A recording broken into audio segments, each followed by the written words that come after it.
¿Qué tal? Espero que todos ustedes se encuentren muy bien. Sean bienvenidos a esta sesión donde comentaré el texto del Evangelio que la liturgia nos propone para el próximo domingo. En esta ocasión, el domingo 16 del tiempo ordinario, vamos a leer un texto de San Lucas donde nos presenta a nuestro Señor Jesucristo visitando a dos hermanas, Marta y María. Comenzamos haciendo nuestra oración inicial. En el nombre del Padre, y del Hijo, y del Espíritu Santo. Amén. Padre Santo, te agradecemos por el don de la vida y el don de la fe.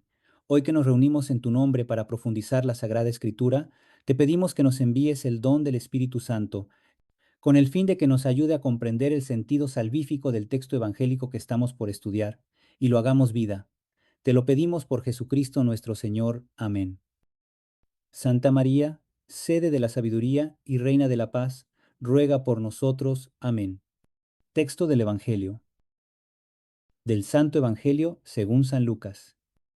En aquel tiempo entró Jesús en un poblado, y una mujer llamada Marta lo recibió en su casa. Ella tenía una hermana llamada María, la cual se sentó a los pies de Jesús y se puso a escuchar su palabra.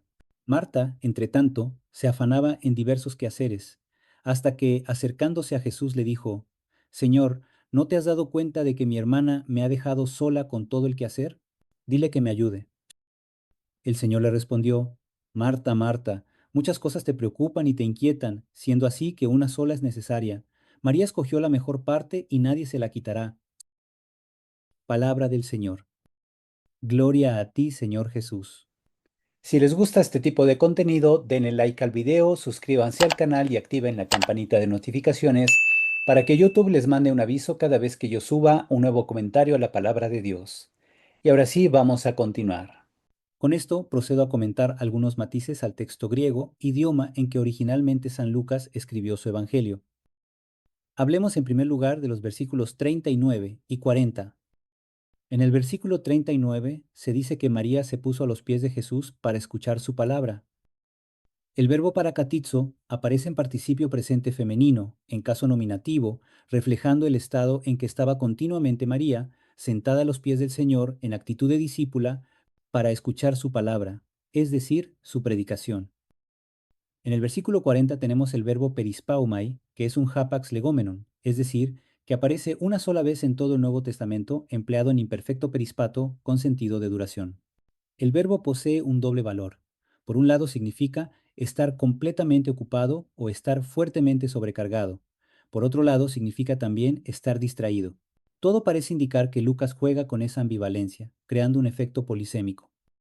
Ahora, hablemos del término servicio, diaconía en griego.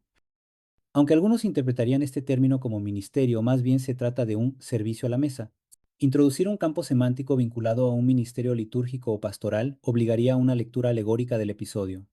En efecto, la lectura alegórica, que fue tan común entre diversos padres de la Iglesia, sirve a fines catequéticos y para la formación espiritual de lectores en el marco de un cristianismo tardío, como el de los siglos II o III en adelante. El evangelista, en cambio, se mueve más en una narración de tinte cristológico y formativo, en vistas del discipulado en el que quiere educar a los lectores originales dentro del siglo I. En el versículo 41 leemos: Merimnás kaitoribatse peripola, genos destingreía, que significa literalmente en español: te preocupas e inquietas por muchas cosas, pero de una sola hay necesidad. La tradición manuscrita ha transmitido cuatro variantes de la frase de Jesús. La primera omite toda la cláusula y lee: Marta, Marta, Mariam. Lectura reportada en la Vetus Latina y un manuscrito siriaco. La segunda dice: Merimnas kaitoribatse peripola, oligon destingreía, que significa: Marta, Marta, te ocupas y te inquietas por muchas cosas, pero de pocas hay necesidad. Esta es la lectura reportada por Orígenes y otros autores. La tercera, atestiguada por los grandes códices como el Sinaítico y el Vaticano, dice: Merimnas kaitoribatse peripola, oligon destingreía, genos, cuyo final se traduce como: pero de pocas o de una sola hay necesidad. Finalmente, el papiro más antiguo que contiene Lucas, el papiro Bodmer XIV, que es el universalmente llamado papiro 75, y otros códices, leen la forma de la edición crítica reportada por el Nestlé Aland 28, Merimnas kai toribatse peripola, genos destin greía. Esta cuarta variante Además de ser la más antiguamente atestiguada, logra explicar todas las demás, que parecen ser solamente intentos de aclarar una fórmula compleja. Luego, en el versículo 41 tenemos la doble mención del nombre, Marta, Marta. En el Antiguo Testamento solo aparecen 4 casos de alguien llamado 2 veces por su nombre. Abraham en Génesis 22, Jacob en Génesis 46, Moisés en Éxodo 3 y Samuel en primer libro de Samuel, capítulo 3. Se trata, por tanto, de una llamada vocacional más que de un reproche. La expresión merimnás kai thoribatse, que significa te preocupas y te inquietas, tiene el verbo merimnao. En su raíz, el verbo destaca lo que es existencialmente importante y ocupa el corazón. Su campo semántico abarca desde el cuidado hasta la preocupación, el darse pensamiento, la ansiedad ante algo inminente y el tormento interior. El verbo toribazo es un hapax legómenon en el Nuevo Testamento.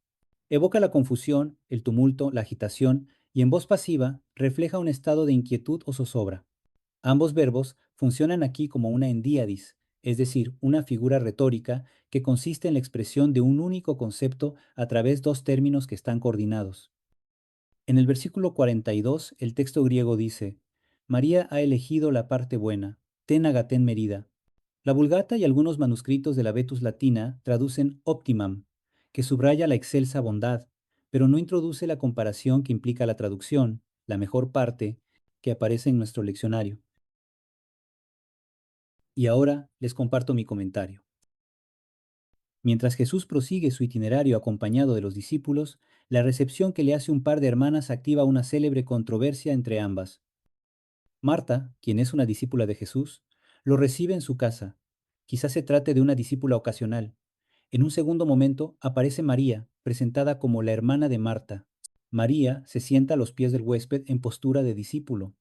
Tal gesto resultaba inconcebible para un rabino común del siglo I, ya que ninguna mujer, según las normas sociales de la época, podía ocupar ese lugar. El comportamiento de María, por tanto, descoloca y rompe los moldes culturales. Enseguida, el narrador vuelve a Marta y la retrata con un término equívoco que puede indicar tanto estar absorbida por múltiples tareas como andar dispersa, es decir, su dedicación de servicio corre el riesgo de transformarse en distracción. Cuando finalmente Marta irrumpe en escena, formula una pregunta retórica, una valoración y una exigencia. Presupone que Jesús le dará la razón y le exige que intervenga. El lector percibe la ironía. En el fondo, Marta subraya su soledad y la carga que soporta, exige la colaboración de su hermana y quiere obligar a Jesús implícitamente a ponerse de su lado. El verbo en modo imperativo deja claro que ella intenta doblar la voluntad del Señor. Quien responde a Marta es el Señor. Marta, Marta. Dos verbos describen su estado de preocupada y agitada o inquieta. El texto insinúa que las muchas preocupaciones son semejantes a espinas que pueden sofocar el efecto de la palabra. Ahora, quien pretendía alinear a Jesús con su modo de ver las cosas queda ahora bajo el juicio del Señor, que mide la situación con otro criterio. Desde tiempos de los padres de la Iglesia, este relato se ha interpretado de manera alegórica, vida activa frente a vida contemplativa. Sin embargo, Lucas parece enfatizar la diferencia entre una escucha dócil y una dispersión, la cual imposibilita recibir correctamente al Señor. La buena parte, Agatén Merida, que elige María, recuerda la tierra fértil, es decir, el corazón bueno y perfecto del que escucha, salvaguarda y produce fruto. Que María escuchara su palabra no solo habla de ella, sino que la referencia es una invitación a la comunidad lectora para que tenga la misma experiencia de fe. A continuación, les comparto 3 enseñanzas espirituales basadas en nuestro Evangelio dominical que les pueden ayudar para cultivar una escucha auténtica de la palabra y a liberarse de las inquietudes y preocupaciones del mundo. Primera enseñanza, cultivar el silencio interior como crisol de la escucha. Así como María se sentó a los pies del Señor para escuchar su palabra, el cristiano está llamado a crear espacios de silencio donde el ruido de las preocupaciones cotidianas no neutralice la voz de Dios. Esto implica reservar en cada día, aunque sea solo unos minutos, un momento especial para disponerse en actitud de adoración y atención. En ese recogimiento interior, la palabra de Dios no solo se oye, sino que penetra el corazón y arraiga en la vida diaria, transformando a la persona en tierra buena, capaz de dar fruto.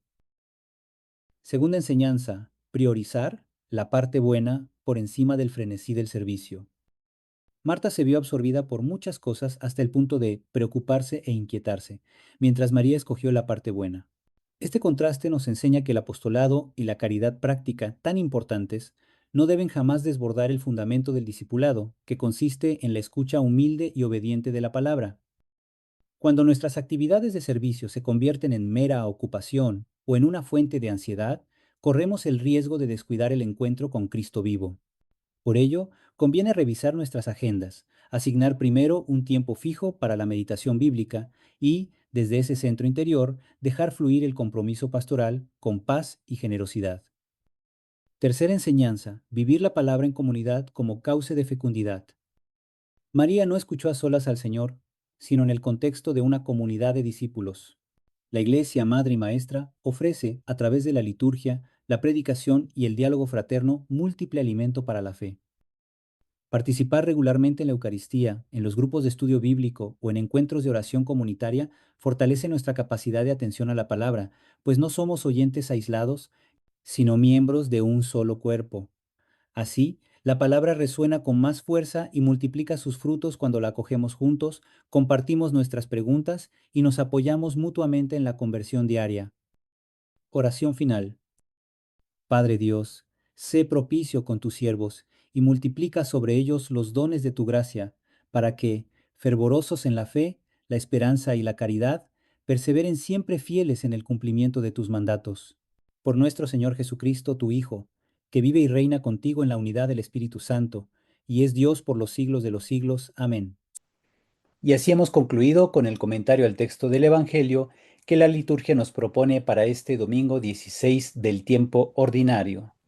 Recuerden que si les gusta este tipo de contenido, denle like al video, suscríbanse al canal y activen la campanita de notificaciones para que YouTube les mande un aviso cada vez que yo suba un nuevo comentario a la palabra de Dios. Y ahora sí, me despido dándoles la bendición. El Señor esté con ustedes y la bendición de Dios Todopoderoso, Padre, Hijo y Espíritu Santo, descienda sobre ustedes y permanezca para siempre. Amén. Cuídense mucho y hasta pronto.